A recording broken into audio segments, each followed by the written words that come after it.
Well, a funny thing happened between the last film and this film.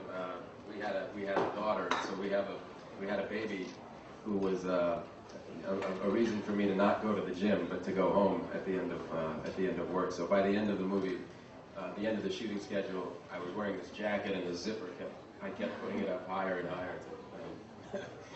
But there are physical things that I did for all three movies. A lot of boxing. That tends to help me get ready the most. Maybe directors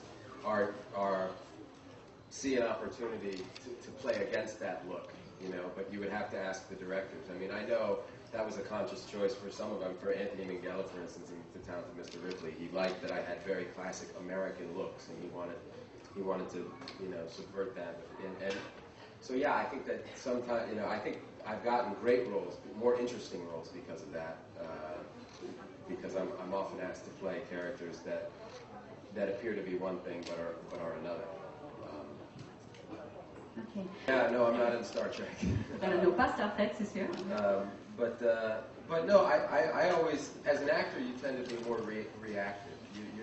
Unless you're writing your own material, you have to respond to what's out there. And sometimes the best scripts I read are big movies, and sometimes the best scripts I read are small movies. But at this point, I've worked with so many wonderful directors, and I've gone back and worked with some of them again and again, like Paul, or like Steven Soderbergh, or like Gus.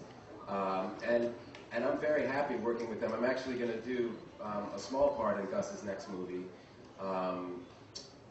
which is a great script that Sean Penn's doing about Harvey Milk, who was a city supervisor in San Francisco who was assassinated. He was the first openly gay man to hold office in the United States, and he was assassinated.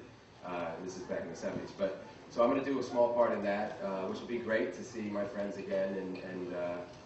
But I don't think in terms of strategically saying, well, you know, now I have to do a small movie and then I have to do a big movie. I just am more reacting to the scripts that are out there and the directors who are asking me to come work with them. No, I think Paul and we kind of made a pact not even to think about a fourth movie for at least 5 years. And you know, the three movies were very much about this guy's search for identity, and now he knows he's got his identity. So the fourth one would have to be a different type of movie, and I would never say never, you know, but in terms of it being like a James Bond type of thing where you get 25 different movies out of one character, I don't think that'll happen.